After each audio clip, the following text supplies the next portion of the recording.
Hey, các món lớn mà hai video hi cùng ni liam ta mi khá lâu lan thì rồi à tung nghe ni cả sẽ lava anh sa có biết nghe ni cả sẽ lava video đăng cái là en lâu bóc vào vàng iswa dot site te ni a pui video me a video title po an the san he so video em dot lo soi tak tak em enge khoi lai chang e lak cho don po ka se lova ngai tha chin photang pujish ole he YouTube channel lo thir tu te chi bai kan hanin buk le a voin hi jun ni som pakhat alo ni taring maya he kum chan ve kan mai chho ta hle mai voina hian atopic atang rungot po hian han hel sa kan om viewing kan han ring dewa ama ro chu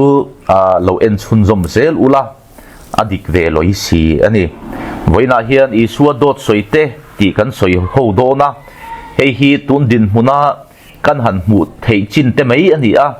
nakina kan la mu bel chuan kan la video tanga te kan la siam le don nia atop pui a heading shim a video title shim ka a interesting sa ngoi a mi hip don ani en tu po tam viau om tak ani renga maro chokarin ai na tam lo khop mai nghe soi don ole pakhat na chuan isua khan zona nga aom tur thu kha asoya isua ne na khan chin che na kha andil ani isu khan en tin nge chan kan ti chuan isu khan chin che na pakhat chi ka pe yang cheu ati a chu chin che na chu enge ti chuan zona nga om tur thu kha asoya ni chang somri na hi lo en ta ila zona chu ni thum le zan thum ngapui ko chunga aum ang kha na ti ni zona ngapuya ko chunga ni thum le zan thum aum ang khan chu zona kha ngapui ko chunga en tin nge om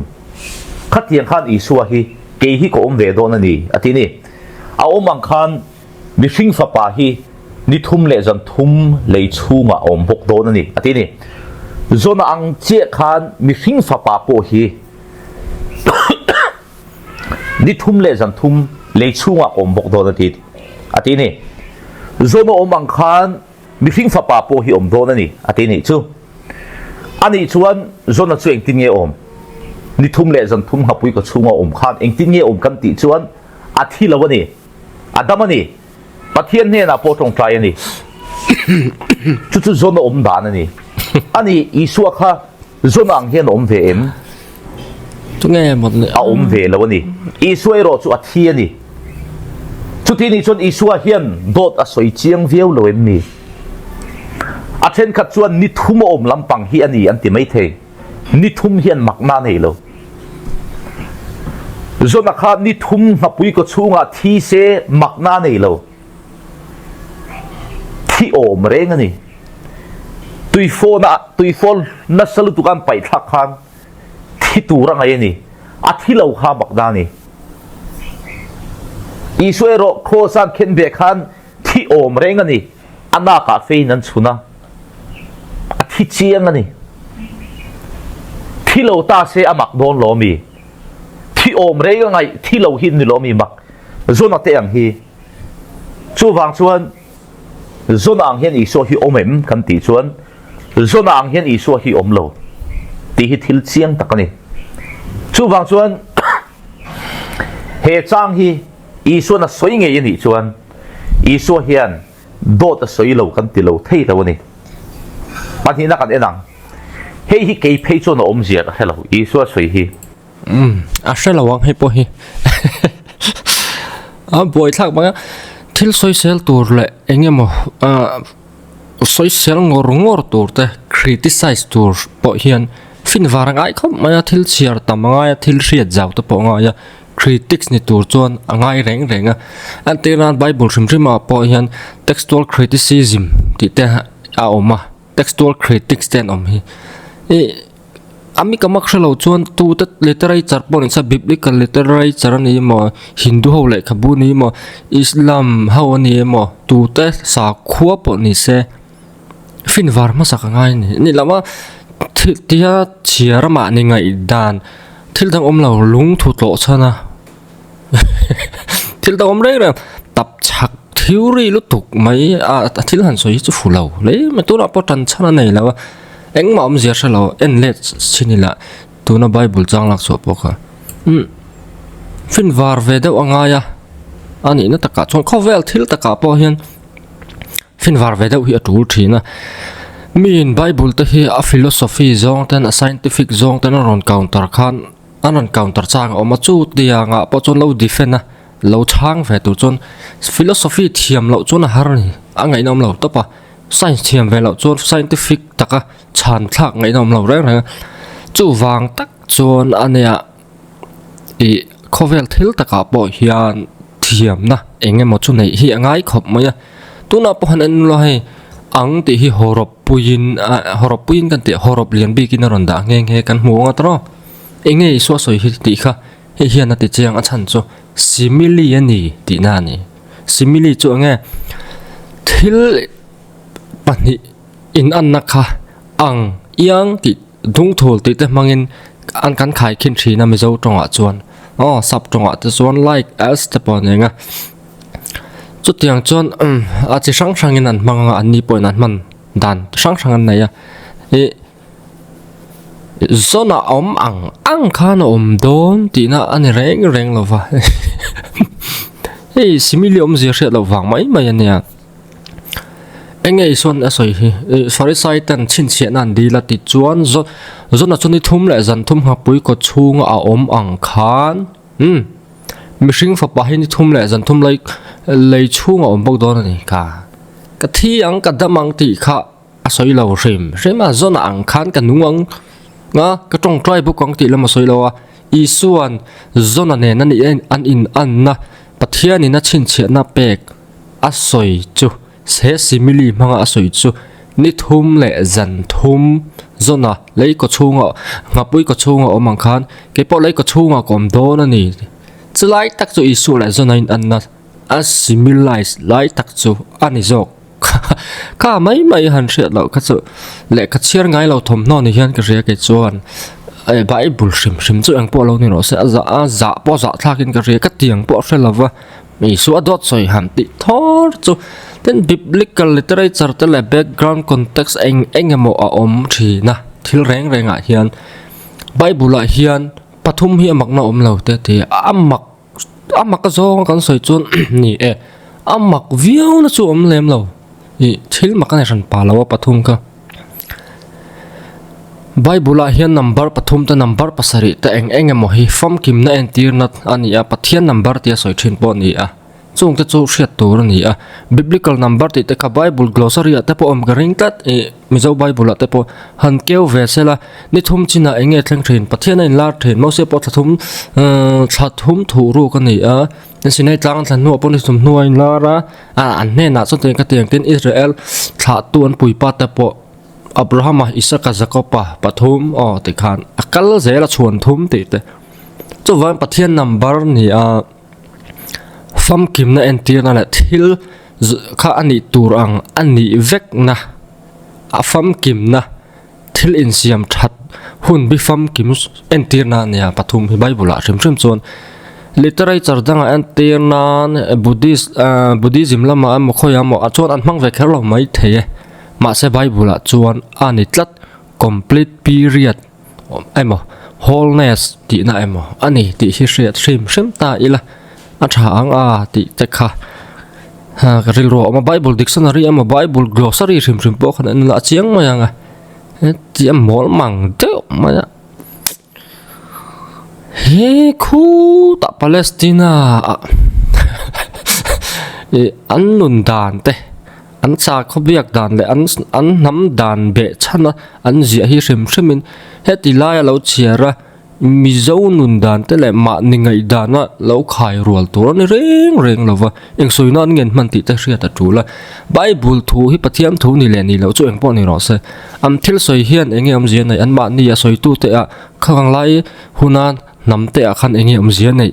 enge ni thayang ti te chut fo tha a tin khang mi tel mi lo po khang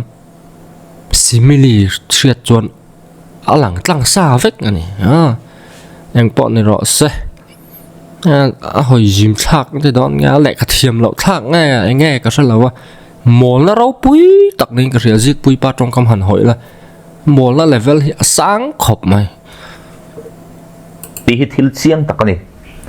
chú vàng chuan hệ trang hi isu na soi nghe ni chuan isu hiền đốt ta soi lâu căn ti lâu thấy đâu này hello isu soi hi rồi hả bunga trang som thum pakhat na chuan ti hiền kan hua mà đi chân chín khiết tiri là cả thu khiết tir chuan dik lo wang ati ka chân chín hi ka soi ngai lo ati isu hiền a soi ngai e isu khan a soi na salut tuk zo enti nge soi ke mi mu chu pa mu in ni ke ma kal lo chu pa he dan theng lawang ke le pa chu pum khat kan ni chumi mai ba ka a chan chin a soi na sat zia chu Sanhedrin ma te Pilata ma te Heroda ma te an ruai khan a thiam thu te soi ve zat zat ani kha a chan chin hi isu he na soi na sakop mai na chin a ma chia po khan va buai thak ya zo na nga om tu thu te a chan chin hi soi na sa ni chu wang chuan he isu soi hi thil nui zat thak tak ani he hian isu do he zia ti chiang ve win ka thia amaro chu zokhana bungria chang sompre na ten ti hian ti le ta hlawa ke hi ma ni thu hiat tir tu kani te ti le lo ya zokhana bunga ka chanchin ka hiat tir ngai lo atia bungria chang sompre ta chuan ke hi ma ni thu hiat tir tu kani te ti le lo ya har sat na isu hian in ril rulam har sat na ni mon le o te kan han ti dewa ti chuan nial kal tum hrim tan chuan nial kal na lo om ta ni chanchin ati lom bunga chang som thum pakhat na ki chuan ti pol an om do na ni chu wang chuan a english sa ka vo en ta ni King James version ni kan man than de ber ni boka in en te ang chu ta chuan ti hian ti if I bear witness of myself keima hi ka chanchin ka suyani chuan ati ni zohana bungriat chang som pret na hian I am the one that bear witness of myself athuman ki ai ang che ni bear witness ve manga asap tunga chona in ang che ni mizo bible let link tu te hian mizo let link tu te hian he chang he an mu mai reng lo ti riat theya an le lin hian uluk takinan let ling ani an let ling sual ka ti hau lawa chung kam dang an man tir ta ni ma ni chan chin ti in an let linga a hnuaya hian keima thu riat tir ti le thung ta ni a trong local na kan en chuan a in ang che si a ngati nge trong rang an man tir tak mizo tonga let ling tu te hian ma ni thu riat tir ni ila ti a chiar tur ani ang bunga chang som thum pakhat na khi chutiang bukin bungriat chang som pariat na khi keima hi thu riat ke hi ma ni thu riat tir tu ka ni a ati ang chia khen khilai chang a khi zokhana bung som ni pakhat na khi thum khat na khi an let ling tur ani an let ling sual ka ti hau lo an trong kam man an phim khurani ti hi thil chiang takani hi english a hian a chiang em ani english a chu da soi hi a hang ho reng thu khat a soi ani a soi dan trong kam man zong poi an theka mizo trong a let ling tu lu tu te hian in an fel khop mai ngai koi thei tur ni nan thria trong kam man an phim khura an fel hle amai ro chu thu dikhi ati bo theilo nghe soi da chuan isua hian chu trong kam pakhat kan man don chuan ti hian in soi te ang zohana bunga chuan ka chan chin ka soi lo ati a zohana bungria ta chuan ka chan chin ka soi ani te ti le lo ya soi ta kang khan ril rulam har sat na te po ni mai theya ane ni mai theya chu engting ye kan thiat thei kan ti chuan marka bung thuma hian kan hu ni a chung te chuan an phiatin a ta ni chu an ti a ama huai turin an lo thoka atin ti ni a chung te po hian isu hi a ni in an phia ni chu ti ni lo se bible a hian hu tu rom lawang isu hi a ni hi om dan hi an ti ni khi zokhana zia ka tang ha han ngai tu chuan a hi ti lo rual ani lo a chang le ka thu ka riat tir tia a chang le ka thu ka riat tir ni lo te tia zohana bunga te hi kan rin don phei chuan isua soi zong zong hi dot ani deuh vek mai theini a chan chin a riat tir na sa sia chuwang chuan in hei hi a chang riat thiam thei lo mai pon ni lo isua dot soi te zinga mi lian tak ni in ka siam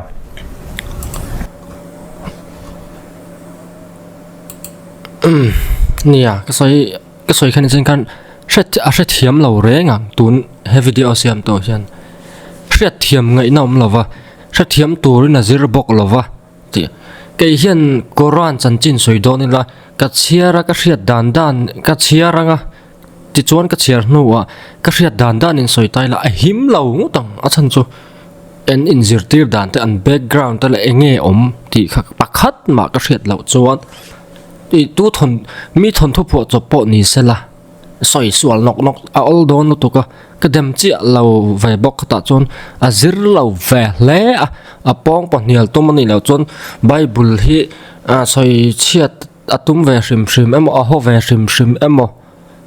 subscriber le viewer nga adu wang po ani mai the ka selawa om zia ka selawa ti se chiang lu tu a chan chu mo zona bunga khi chiar ula bung riat nen khen isua soyom zia hi mani thu mani chanchin ka soi ngai lo ati a soi le tho si ti mani chanchin ti na ni lo uitne si enge om zia keima hi keima chung chang a thu se tu vek ka ni lo ati ani zo chu enge a soi chan zuda dana thu se tu pani an om tu ra ni ti ania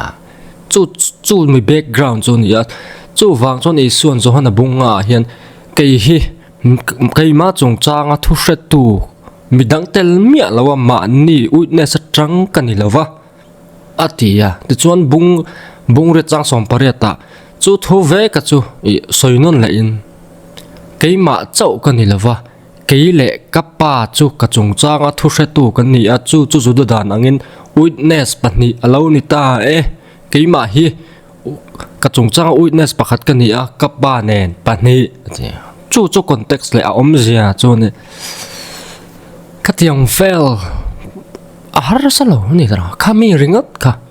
ten hai marka phei chu hi nen hin in zom na pakhat ma nei lo marka bung thum chang som ni pakhat hivat at malam wa chiar ula engwang ngi ata ni hin ti in remang he wang hi ni lo reng zo na bunga athu soi wang hi ani athu soi wang hi ani mi lo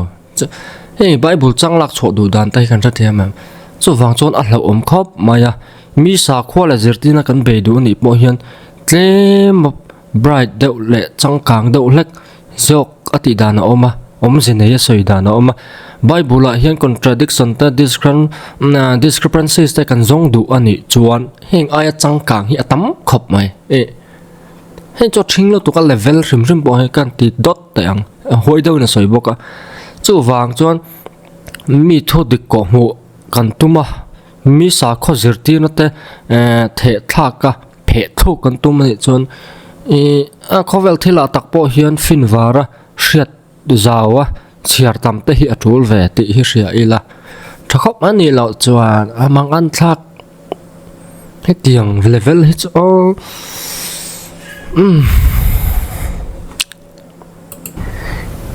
liam tak ni in ka siam ole ato berna tan chuan hei hi kan soi do ni mathaya zia ka te barka zia ka te luka zia ka te ti hian lo soi ni thu dik ka hila cheu chung zong chu a khen ma lo chon tun lai mi te hian ral pan lawang i so hin ti ni hei hi i so soi tak tak ani pok ring chi alawa anuwa Christian ten Bible an zia hian khovel hi top mai tur ni in an ringa tuna po khovel top don kan na ti chiam ang deuh hian chu wang chuan khovel top mai tura an rina wang khan i so hi ti hian an soi tir ani ka ringa amaro chu Bible a chuan i so soi angin a lo lang miau to sia i so dot soya kan chiar ro thei lo ta ni i so den tinge ti voina la dam te hi tu ma an thilawang ati ni he thil ka soi hi a khen ma chuan voina mi te hi an thilawang ati ni an thilaw mi an la daba mi an thi vek to an ru po krop ral vek to inkaring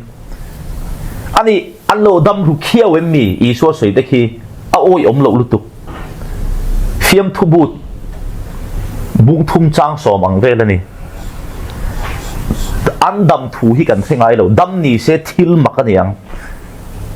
an thi vek to an boral don an ral pan lawang ti awang emo an boral lawang ti awang te mo khianin hemi taksa thi da hi ni lo tharau thi lo da hi ni te an ti mai the ani le isu hun lai mi te chu tu te nge zentel te juda te zentel te pe chu khovelam hun tam takan omani isu phe ve mi lo tu te po chu an thi ve lawang amo a oi om lo lutuk tharau thi lo na ni chuan isu na soi hun lai mi te zong zong ki khovel hun sang sang mi chaina mi te muslim ho te chung ho zong zong chu an thi don lo ti na mi hindu ho te om zenei lo chang ani hei hi chu isu dot soi lian tak te jing ami kam ti lo thei lo ome a english yan in ente ang voina ka thil fil cheu thu dikani voina dam mek te hi an thi don lo ani they will not pass away certainly not pass away ti phangani an thi lo phangati ni apoi khop mai he tiang bible ring tu kan ni hi aza thak po za thaka milem sa khwa hi kan be chun zom zel do nim nge pathian he na olal pa sa khwa na diklo kalo von thina ti in chirin pathian he na ngai dam di lin abraham pathian hi kan be ve to do nim nge mi thing siam chok pathian hi kan la bezui zel don vo in sabat ni pandom vek ule karin lo deuh mai sabat lampang judaism lampang rongkai deuh messianic judaism ningam kasalo ing abraham pathian cha rabbinic lampan mai engsa kho von mizoram hian tiang deuh ro hian oma khotilam mi tang che si lo engpon ni ta sa iso soi po hian in taka chuan om sian nei tam khap maya I tuna tun lai chuan te han ti hi dia le tuna la dam te han ti po hi hey age te time te generation nation nam ti na te khang kha a context azarina ni thei ve ka shil fi dan po in anglo nuala tam tak chu khovel hi top wat turan ngai awangin ti ta po chu adik viaw ni tir ko pola po kana ngai a chiang ranga athuze ka isu khalo kal le vat tur le adam lai nge mok thleng tur ang ta khan a in ngai ti ani a chiang ranga chu christian ma sa ta be sei dan po ani hei chu thil chiang ta kan ama ero chu isu krista chu pathian ani a khovel top hun tur te top lo hun tur a sha kha pa pathian kuta a oma isu kristain so local hun tur te po chu wang chuan isu krista khan chu ti mai in atop wangem atop lo wangem ti kha chiang takin enge chu minia adar kara ti khamin shil big lo awang hian a boi thak ve a chu wang na in ring in amro tu ta ti chuna thumal shim shima grik kha 1074 a strong number kan soita ila kami shim shima kha omje chu nation age time generation ti na te ni thai kan te kha namje kha in nai te ni si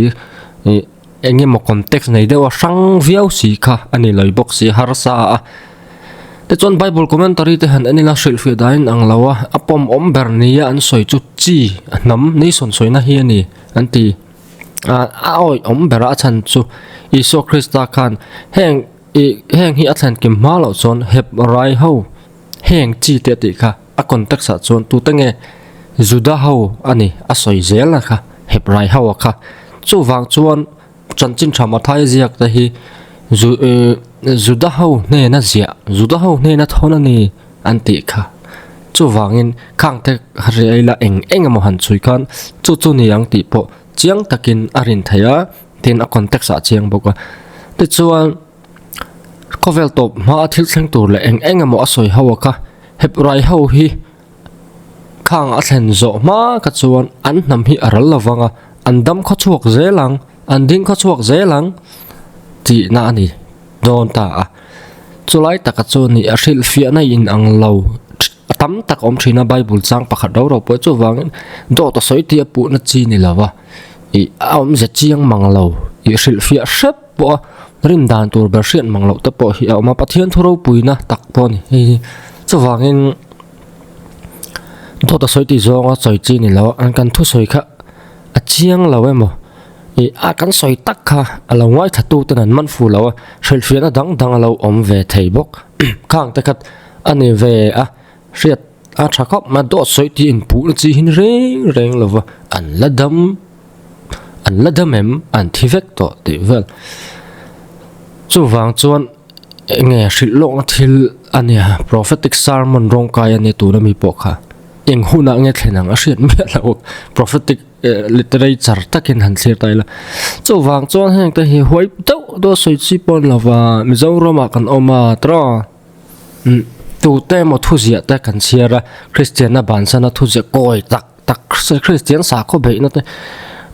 eng mo sheril ta bera kan nga ya hep right tang nen ha ze de ke be en ti ka dik tak chuan kan mol wang ani engdang wang man lo sa kho be mi dang sa kho kan be don pon chang kang zo ko I pa ngai zo e jing a thinga ma level hi la upload ve tho box ya poi thak chu wangin uluk do hian zir chiang ma sa ila I enge mo kan soi du a mi dang sa kho zir tir na te kan be do ni pe chu phim khurangai khop ma wa chiara ma ni hriat thiam da na soi top mai chu class lawa mai a hatiang pola om mai om tok ta po kha ani vera rang ka tu nge ma ni la tong op ta ni a full chi a lo a tam khop mai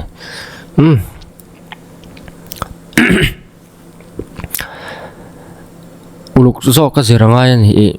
mi sa kho in zer tir na te an kal dan te an rin dan engamo vasoya va criticize tur phei hi chuan